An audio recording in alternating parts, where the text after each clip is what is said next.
Okay, we are back. Okay, so we're going to do our tour of Ballie Lumber, their Smyrna plant. As most of you know, Ballie Lumber is one of North America's largest hardwood lumber manufacturers, distributors, and exporters. So we're going to see their sawmill, their yard, their drying operations, and their ripping division in Smyrna. Remember, throughout the video, please add questions to the question box. I do a quick interview with Bob Bell and Bob Uglow, and they will both join us live after the recording. So make sure you add questions as we go along, and they will join us. So let's tour Ballie.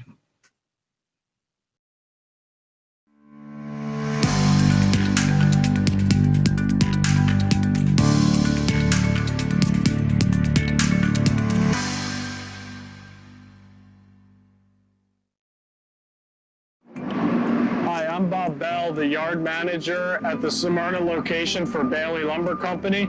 I'd like to take you on a virtual tour of the facility and give you some insight as to what we have to offer here at Smyrna. Green receiving is the first step in the process here at the yard. All of our lumber comes from our own sawmills in the New York area. In about a 200-mile radius is where we procure the logs. All of our lumber comes from our own sawmills. Our main species are red oak, cherry, ash, and maple. Our primary thickness is 4/4, but we do from 4/4 all the way up to 8/4.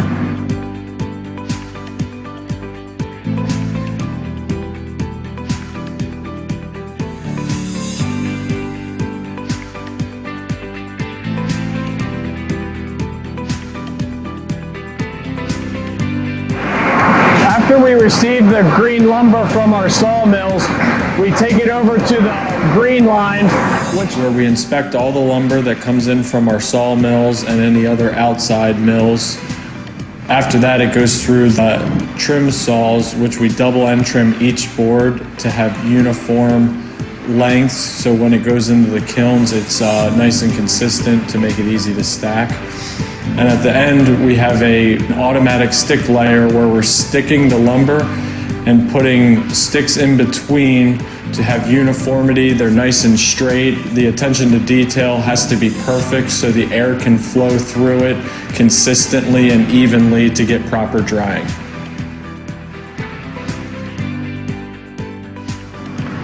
After the green line, the lumber either goes to the air-dried yard, the T-sheds, or the pre-dryer.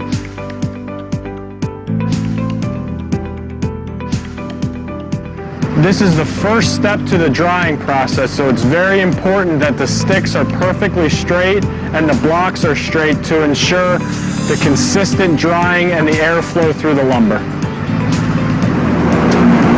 Also in our T-sheds, our 8/4 oak will be in here for almost an entire year to ensure that we get it to the right moisture content before moving it into the kilns.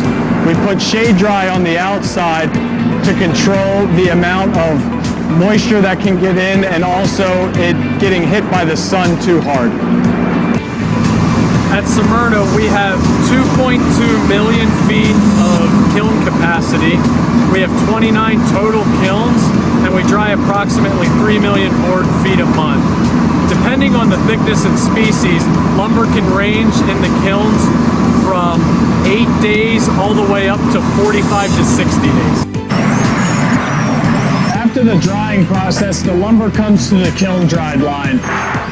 We have 4 inspectors that look at each board and they're trying to extract the most dollar value for each board, and that could entail trimming it or ripping it to make a higher grade and to make a better product for a customer. After the trim saws, it goes down to where we have all these carts, and these carts give us the ability to sort our lumber into many different ways. We can sort it by width, length, and color to whatever the specifications that our customer requests.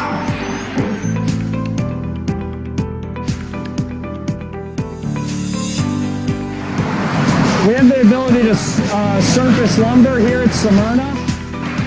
The surfacing we do here at Smyrna is specifically for customer service. Some people choose to have it surfaced to make it easy that they can just grab the lumber and then put it into the first step of their product. Some people have a surface so they can pull out various things such as stain or different defects. And also we sort, we'll use the planer to sort items where they want a certain percentage of heart or sap that we necessarily can't see in the rough. So we will do this for the customer so we can view it better and to sort it for their needs.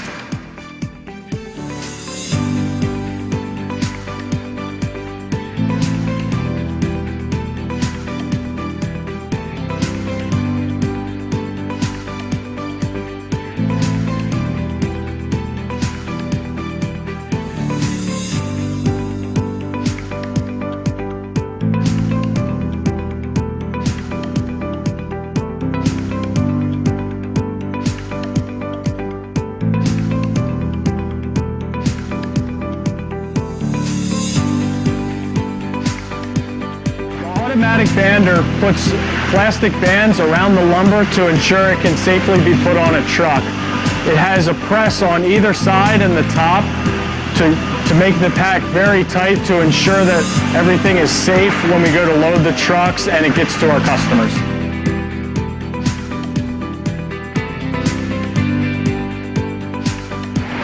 After the lumber is piled down at the dry line, it gets banded and then comes over to vision tally.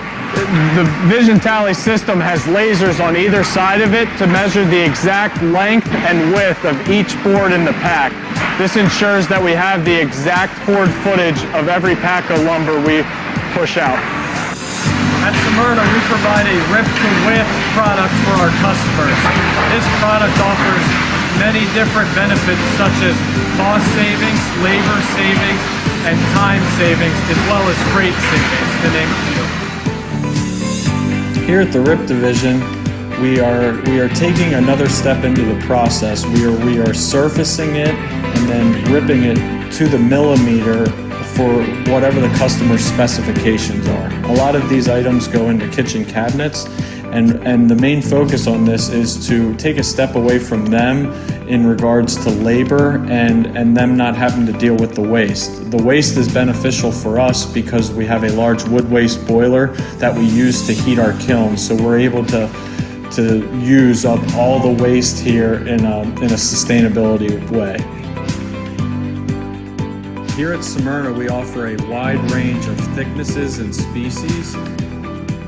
We carry approximately 6 million board feet of hardwood lumber in our warehouses. And we have the ability to load mixed trucks with any type of thicknesses and species that are needed, as well as surfacing needs. We're able to paint and package to any specification that our customer requests. We have an in-house traffic department that gives us the ability to get the product to your facility when you need it. We also have a very quick response time from when we get an order to when the truck goes out the door. We are capable of loading dozens of containers and flatbeds per day. Any type of size, trailer and truck we can accommodate. If you're looking for a supplier that pays attention to customer needs, has a large variety of products, as well as a large volume of inventory, look no further than Ballie Lumber Company. I really hope you enjoyed the tour of Smyrna, New York. Have a good day.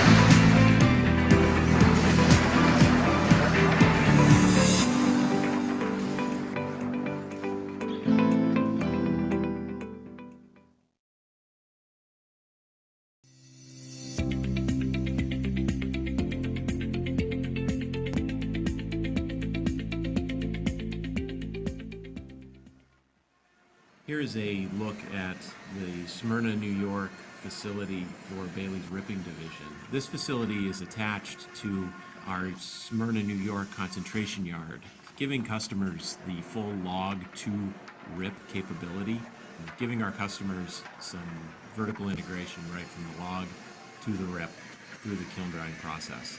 All of our material as it comes through the line is graded after ripping. Each one of our 2 rip lines at this facility has custom grading available. However, Customers can also request just product of the grade type of runs. You can see that we trim pretty aggressively. The ends are pretty clean. Our Smyrna, New York facility also boasts some end trimming capabilities. So if customers need material made exactly to a particular width, that's possible as well. We run all northern species as well as some imported species: oak, cherry, maple, basswood, beech.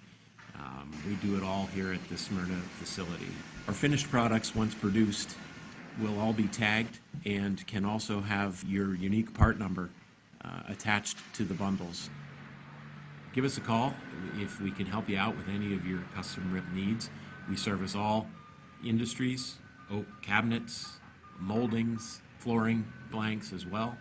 Give us a call and see if we might be able to give you a hand.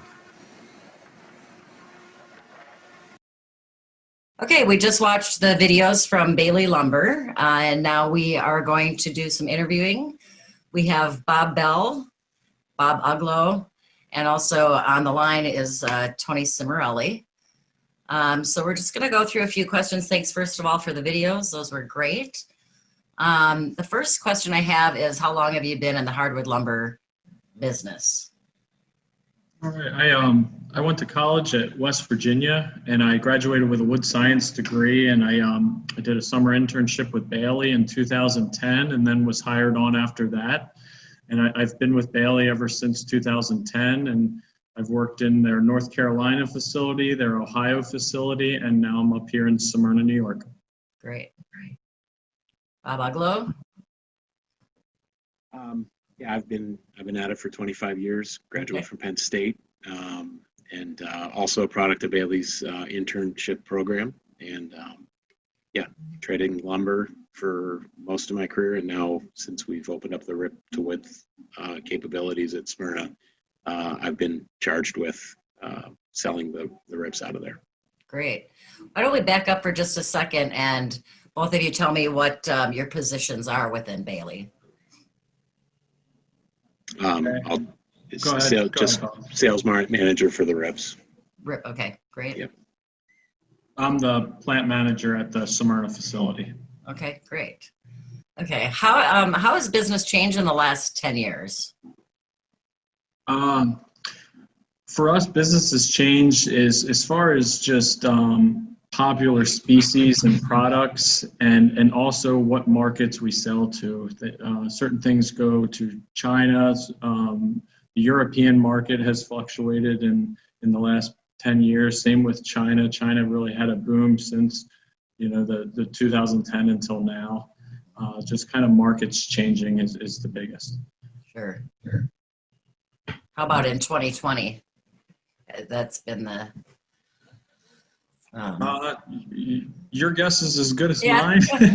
It really fluctuates. It seems like China is completely unstable. It seems like it stabilizes, and then it seems to kind of go haywire. So we're kind of not sure about that, and it's been quiet, and like the European front. But as far as domestic, it has been relatively strong. Good. and stayed strong throughout the year. Great. Just with worries of the virus and everything. Right.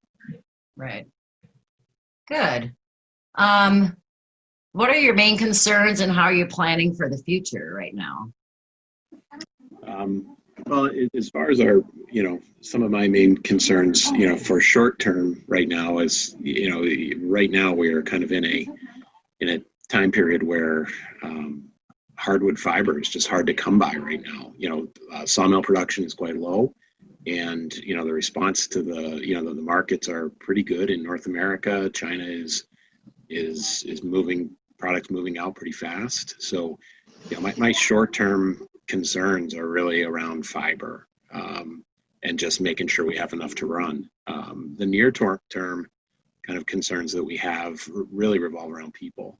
I think that's probably a pretty standard answer for most of your group, but it is as real for us as it is for anybody. And it's longer term, I think my major concerns, the things that kind of keep me up at night longer term, have to do mostly with where wood and solid hardwoods sort of fall into a potential, product mix. There are so many alternative products that are coming onto the market. There's a lot of good science and a lot of smart people doing a lot of hard work to find ways to replace solid hardwoods. Right. So, I feel like our effort to rip and kind of innovate on behalf of our customers is part of that, hopefully a competitive advantage that we can continue to give solid wood a fighting chance. Sure. Great. That's a great answer. What opportunities have you found in 2020? Last November in 2019, we began running a new computer system, the SAP system. Okay. This has greatly helped us with our inventory control, as well as like transparency between departments and facilities. It's really helped things that our old system could not do. Sure. It's really going to help us in the future with some of the other companies that we own, getting everybody on one system and being able to be transparent among the whole group is going to be a huge tool for us. Great. That's exciting. Yes. How has the SMCA affected your supply chain? United States, Mexico, Canada. Sure.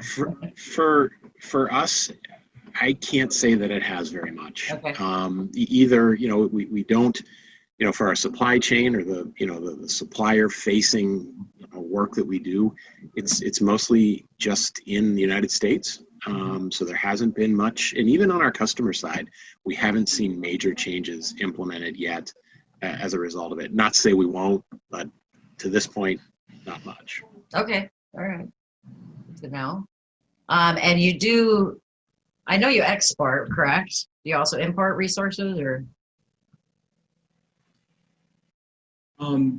So all of our log supply comes in from like a 200-mile radius of this area. But as far as importing for Ballie, it would be just imported like tropical lumber into our North Carolina facility. But we sustain all of the logs ourselves at this location and saw them and then dry them. It's all in our control. Okay. Work area. Yep. Okay. Great. Let's move to workforce issues a little bit. I know you alluded to that earlier. I think that's a big issue throughout the entire industry. I think some members in 2020 have seen some improvement because of people, have gotten laid off from other areas, and so they're, able to find more workforce. What challenges are you facing in workforce development? The exact same as everybody else. This is a large facility. We have over 100 people, and we're in a remote location. So just actual amount of people in this area is small, and it's a big place. So like we struggle with that, but to me, I see it as an opportunity. We don't necessarily can find qualified help all the time, but it gives us the opportunity to train the right people and put them into the position. So it's a good opportunity for us to grow people and to start them at the bottom and work their way up. I take pride that we don't do a lot of hiring on the outside for qualified jobs, that we mostly train them with in the house, and that's a really good thing. That's great. Good. How do you keep your team motivated with the changes from COVID?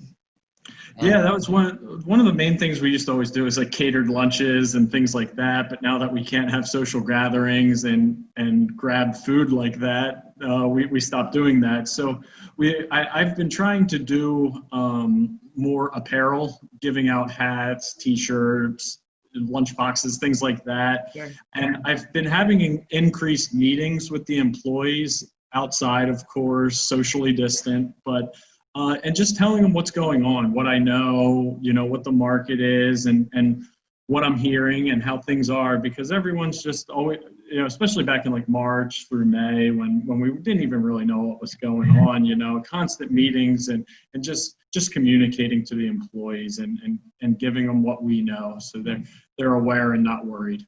Sure. Oh, that's important. How many employees do you have at the Smyrna plant? Currently 120. Okay. Did you lose quite a few through the COVID process, or have you been staying pretty steady?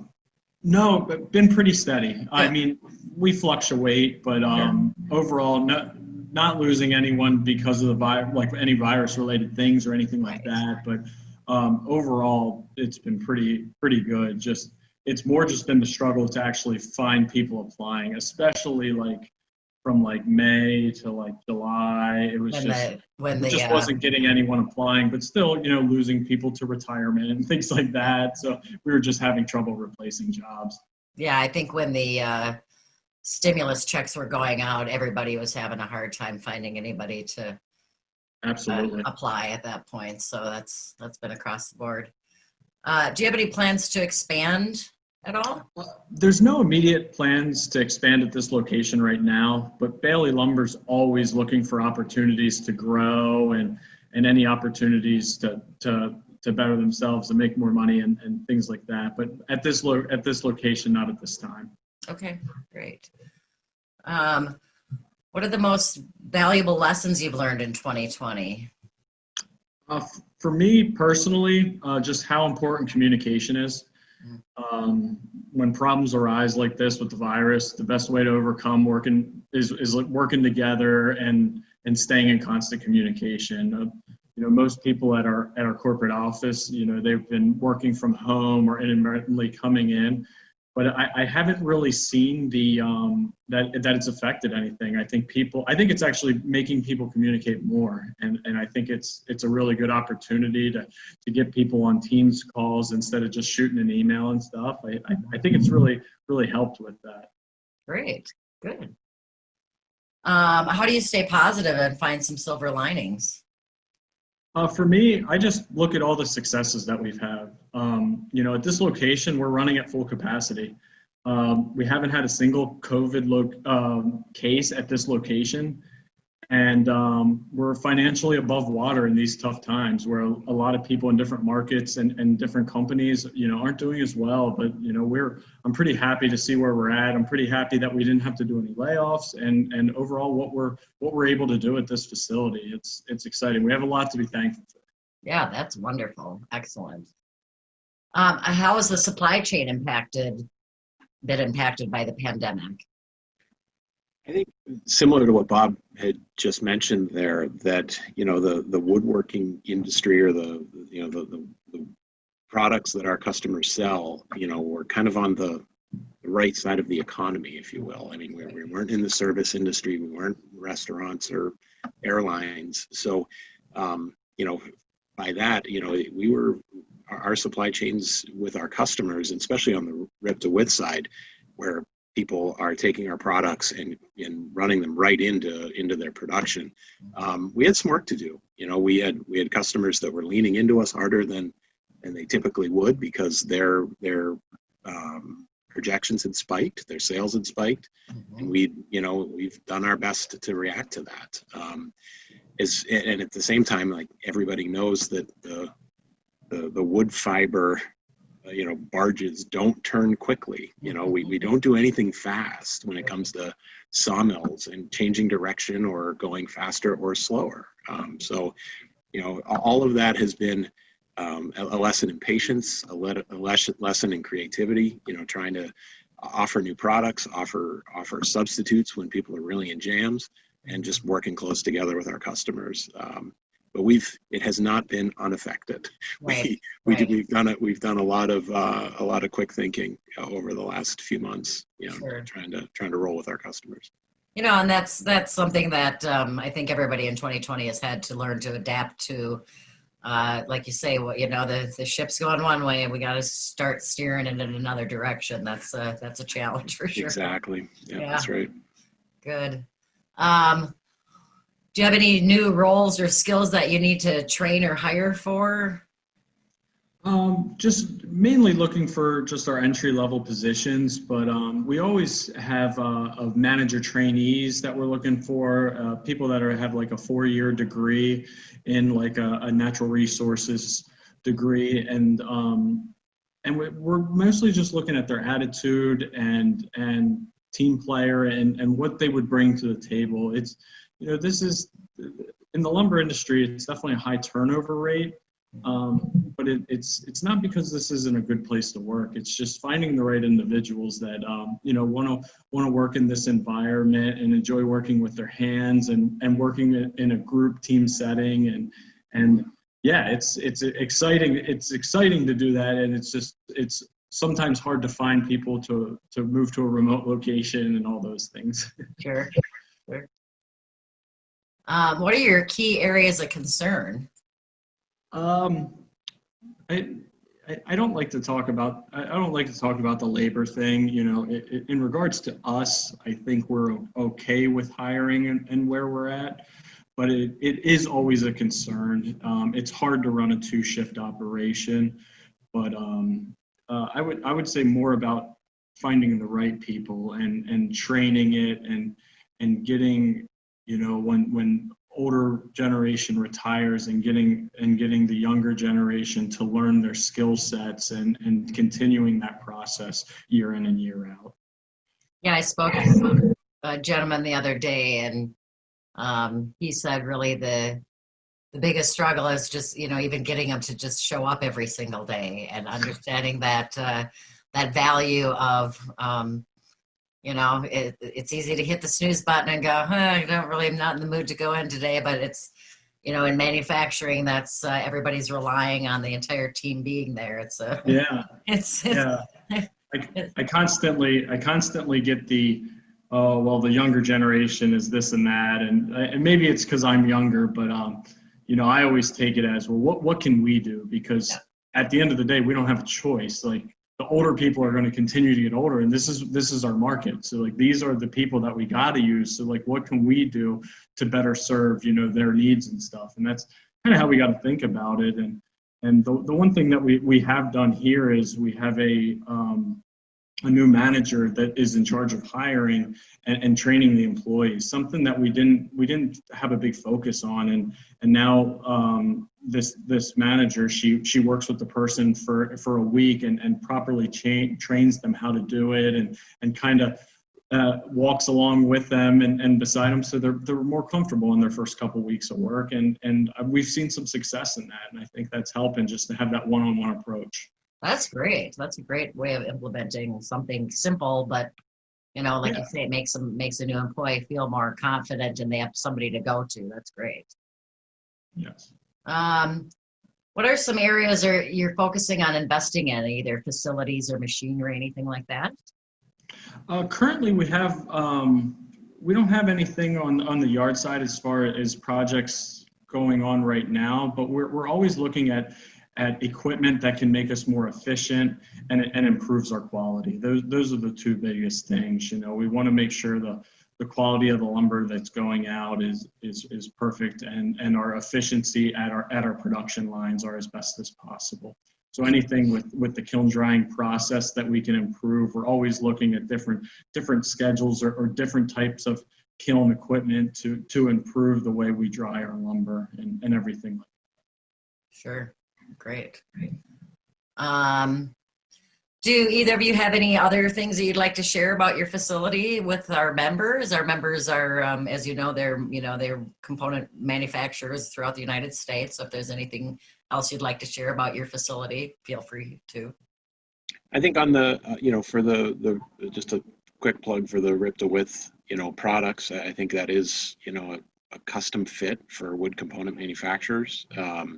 Our capabilities kind of stop at a precision end trim product. We're not doing a lot of chopping, and there's no molders, so it's just kind of one step into a rough mill that we really focus on. And there's capacity available, so we're open for business.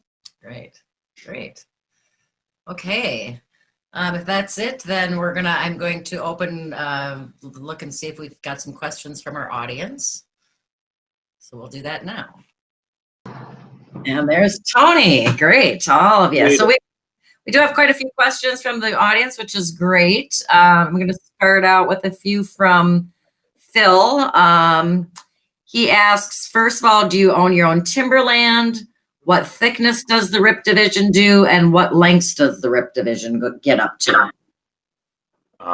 So the answer to the the Timberland is, Ballie has 7 sawmills in New York State, and then another slew, half a dozen or more. Yeah, well, actually, with the AHI group, probably into the 20s for sawmill presence through the eastern United States. The Wagner group of companies in New York, the AHI group in the Virginia, Tennessee area, and then Donald, South Carolina. We've got facilities, and all that's mapped out on our website. But the direct answer there to you guys is that these guys, our primary focus at these sawmills is to access timber, and we don't do a lot of holding land as a company. We'll come in, get the timber rights, contract with the landowners, but we don't own a lot of our own timberland, though. Okay. And then thickness and length that the rip gets up to? Our saws aren't going to do much more than 8/4, but we do have regular programs in 8/4. We tend to kind of draw a line. We really like to, much past 8, things get a little ugly on those rip saws. You don't want to do much. The primary thickness is 4. It really is I'd say 90% of what we run is 4/4 material. Lengths are, we can do pretty much any length. We're limited, just like most of your attendees here's sourcing strategies. We're limited by fiber. Sounds funny for the largest hardwood company in the country to say that, but we are just like all of you. Sure. Okay. Mark wants to know, are you cutting any ash, or has that been taken out by the emerald ash borer in your area? No, there's ash available. I mean, the trend line isn't pretty for ash with the emerald ash borer and all those, all those challenges, but yes, there's ash available. Okay. Just this year we've ran 8 million feet. We run about 700,000 to 800,000 a month of ash. Okay, good to know. That's good. How many board feet can you get through your rip operation in 8 hours in 4/4 poplar? Well, poplar's the fastest running one. But those speeds vary a ton. I guess they vary about who shows up to work. That's one way that it varies. It varies on what lengths we're running and what our customers ask us to do with the product. If we're grading for clears or something and lengths at the same time, that takes a little more of a cartwheel, then it's it's going to go slower. Those speeds could be as slow as 1,500 board feet an hour. Something like that. Whereas if we're going and just running for best yield, things like that, we could get up to 2,000 feet an hour on those saws with a species kind of as favorable as poplar. It's fast, it's light, the pilers don't struggle with it. It kind of blows right through. It's a nice species to run in all those regards. Okay, good. Steve says, we've had trouble sourcing FAS white oak all year. Will supply catch up with the increasing white oak demand anytime soon? Oh man, that's a great question. A lot of people have had that. I've had to explain, lack of availability, and if you are lucky enough to have or to be able to get some, the fact that the prices have gone up hundreds and hundreds of dollars, $1,000 on white oak is hard to explain sometimes, but it's purely supply and demand. And so to answer the question directly, I don't see a whole lot of relief coming in the first quarter. Okay. At least on the white oak, I don't. Sure. Okay. Spencer says, do you foresee red oak pricing continuing to rise through 2021? Hi, Spencer. Hope you're good, man. That one's harder to predict. I think China, red oak is such a China-centric type of product that, depending on how they start off the year, how they come out of Chinese New Year, those sort of things tend to drive that. But I would just remind everyone out there that, just go to the HMR. Tony Cimarelli on this, he shared a link. Their LinkedIn page for the HMR shows some really fast little infographics about sawmill production in the United States. And it kind of sums up everything. If you're having a hard time articulating those things to your customers, what's going on, just go on the HMR's LinkedIn page and look at one of those infographics.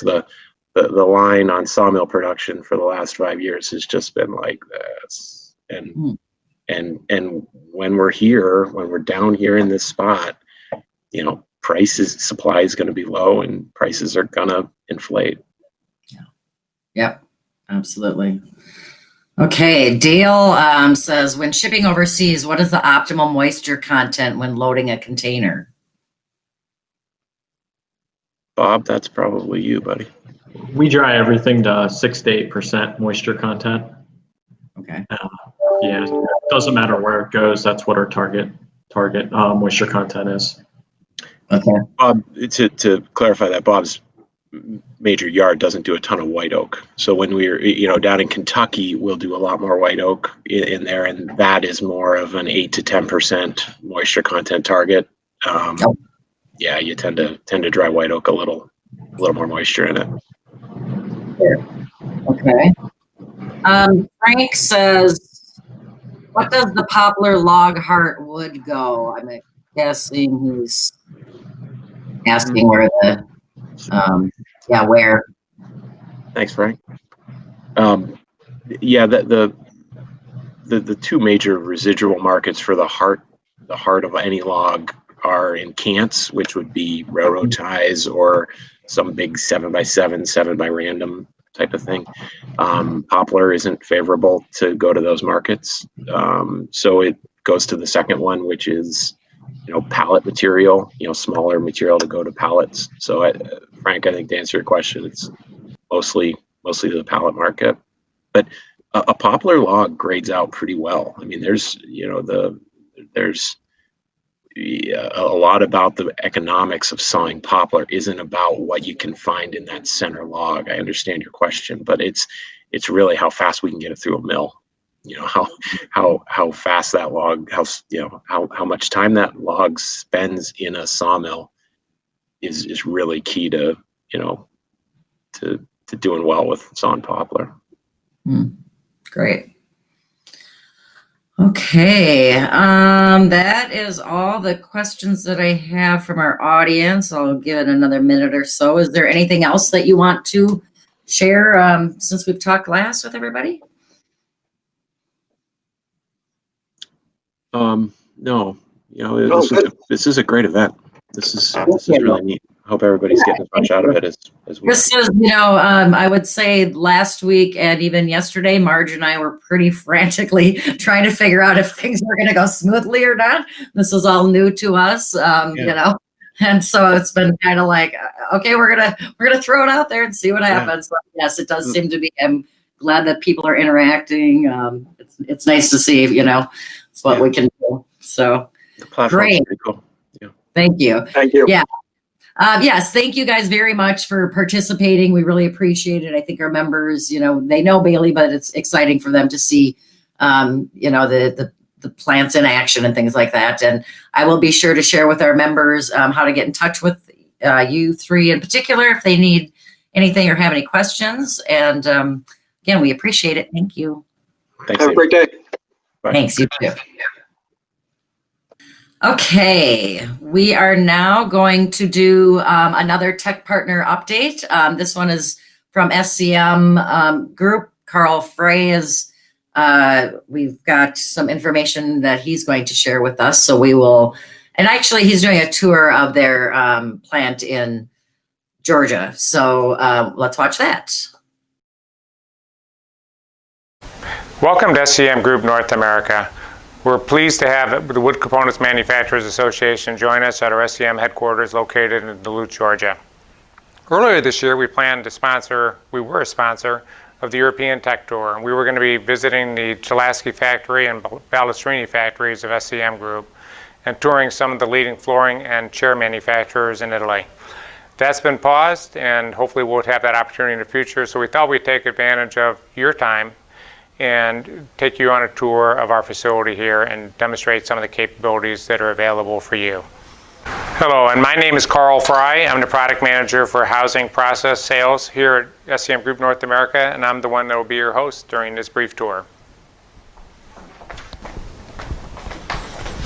Okay, we're standing in our operations center here at SCM Group North America, and here we have our customer service team where we process orders and interact with customers and sales personnel. In addition to that, we have our sales and parts staff and members who are product specialists amongst a wide range of SCM to support your calls when you call into the company. We can connect to your computers remotely. Please call in with your name and serial number and we'll be able to give you prompt attention.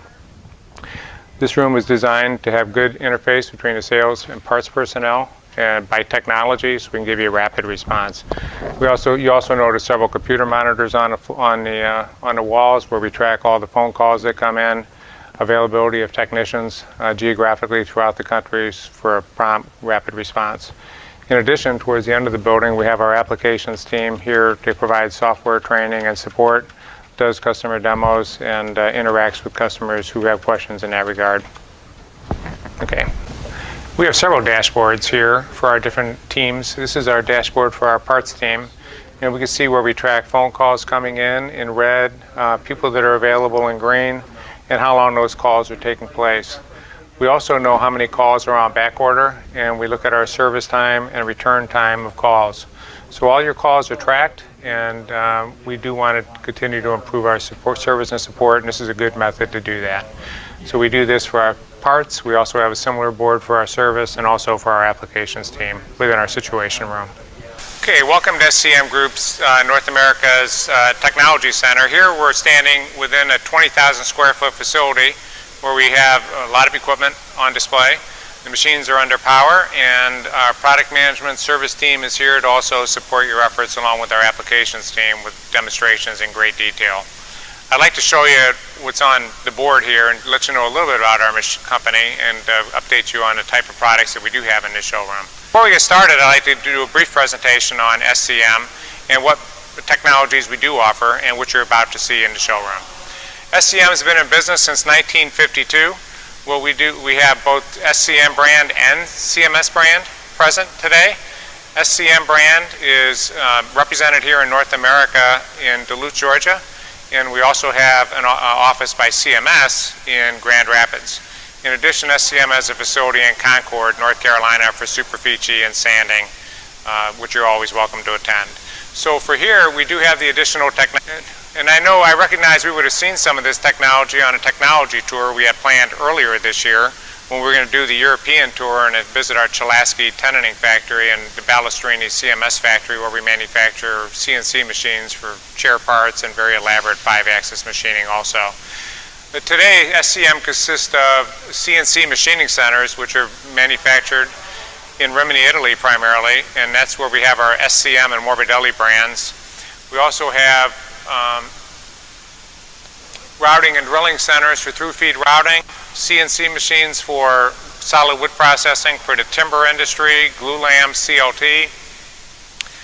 We offer edge banders, beam saws, a wider range of drilling solutions, the finishing systems I mentioned from Superficie, automation systems, which we'll see some of here today, through-feed molders, presses, systems for doors and windows, profiling and tenanting machines, assembly machines, and a lot of joinery machines such as joiners and planers, and they're on display in the showroom.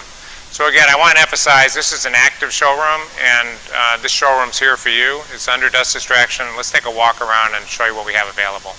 Okay, we're in our showroom and we're taking a look at some of the machines we currently have present here today. We have a cobot sanding robot from Universal Robots here. Frequently we're doing dowel insertion, moving components from machine to machine with this system. It's a very flexible system that we're capable of programming and sometimes putting on an SCM interface, as you see behind me. We've done a lot of work with sanding doors, with orbital sanders, and different processing with doors to try to take away some of the fatigue that operators can do. And we have some installations, several installations of these machines for several different needs. So if you're considering something like this, we do have a great automation team here to support you. And then one of the technologies I mentioned was sanders. Here we have on display 2 wide belt sanders, a 5-head and a 6-head, I'm sorry, and a 5-head sander from DMC. We offer different widths, different demonstrations. Yesterday we did a demonstration for solid surface material, but we also do demonstrations for cabinet doors, man doors, wood components, etc. So this is a live showroom. We have dust extraction. All these machines that you're about to see are under power.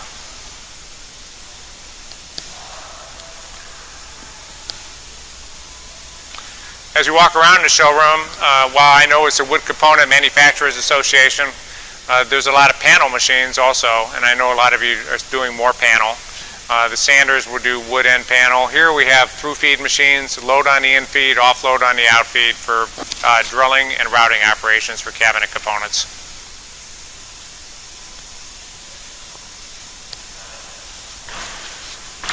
So while that's a horizontal machine, and there's applications for that, we also have vertical through feed drilling machines, panel saw on display with a rear load available to you, the Gabbiani G2, which is also under power and an active showroom component. We have a very high-end edge bander, the Stephanie XD.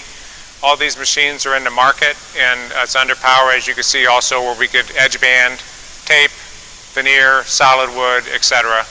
with corner rounding units and a nice in-feed system on this machine under power.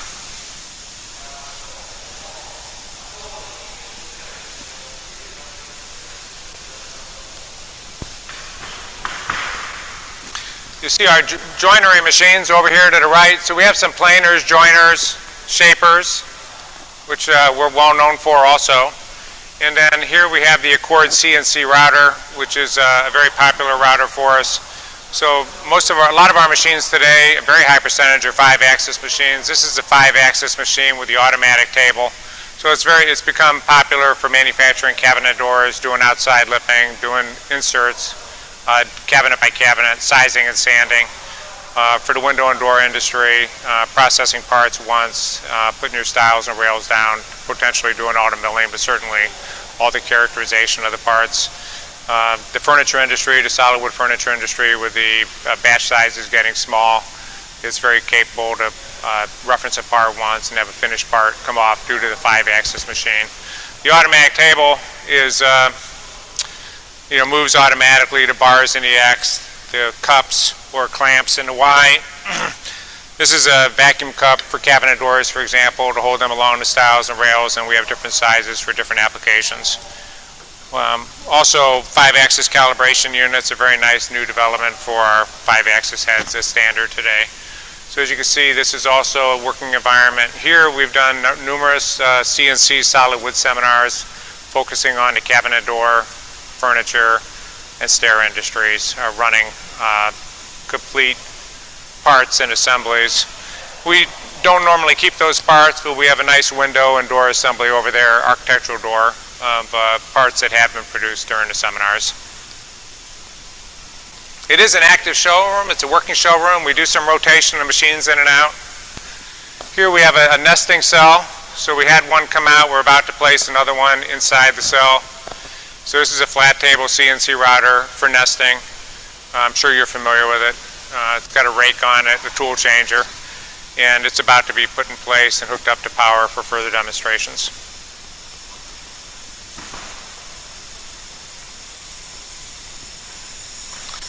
Here's a cart of materials for customers when they come in. It's probably some of those are customer materials. A little chair part done on this little 5-axis M100 model.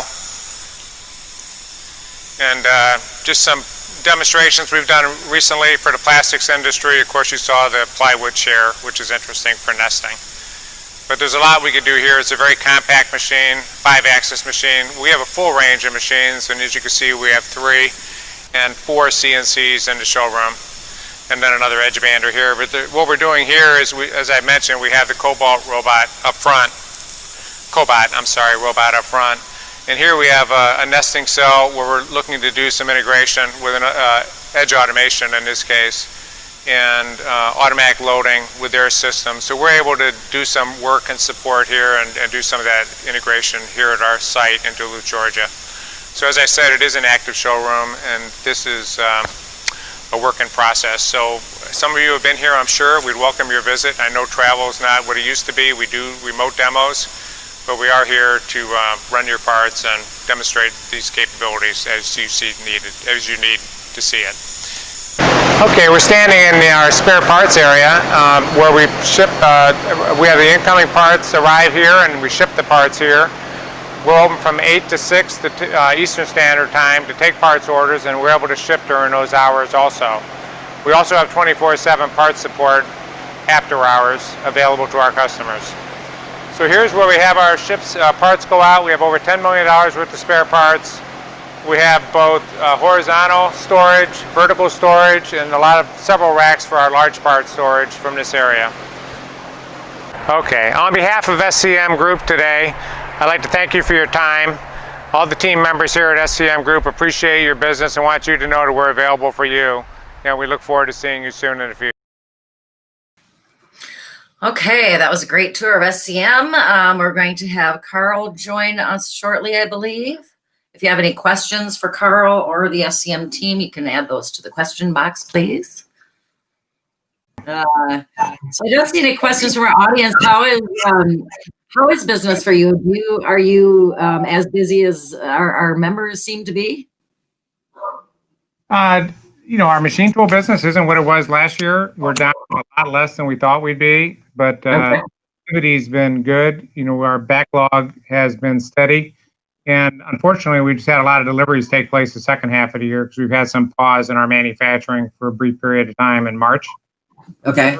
We're working our way through that, and we're gonna do well this year. We'll turn up in the positive numbers in the bottom line. Not having a trade show this year was a big savings for all of us. So. Oh yeah, no complaints, and much better than we expected. So we're very positive about the future and looking forward to a great year next year. Great, good. Okay, well, I will be sure to share with our members how they can get in touch with you. Boy, we're sure hoping. I was really sad that we weren't able to go to Chulaski in May like we had hoped. So we're gonna keep trying to get there. I'm ready to go. I went in January before everything shut down, so we're looking forward to coming back, and hopefully some of you could join us. Yeah, yep, that's right. That'd be great. Good. All right, Karl, is there anything else you want to tell our members before we log off? We're here for you. That the showroom, as I indicated, is active. I just took that approach rather than focus on a model and go into great detail in one area. We just want to let you know about our resources down here in Duluth, Georgia. So reach out to us as needed, and we'll make sure we get back to you. Great. All right. Thanks, Karl. Thank you. All right, we're going to take another quick break. We're a little behind time, but that's all right. Why don't we join back at 12:05 Eastern, 11:05 Central. We have a final session for the day, and that's going to be Jeff Finney with Ultimate Cabinet Components, and he's going to talk to us about practical lean. He's got a lot of great information. I'm sure you won't want to miss it. So again, once we end this session, you'll be put back in the lounge. Please take a seat at a table. All you have to do is click one of the chairs and you'll be joined. I had a conversation with one of the members during the last break. It was really nice to just see people and have a quick conversation. And we will see you back here at 12:05, 11:05. Thank you.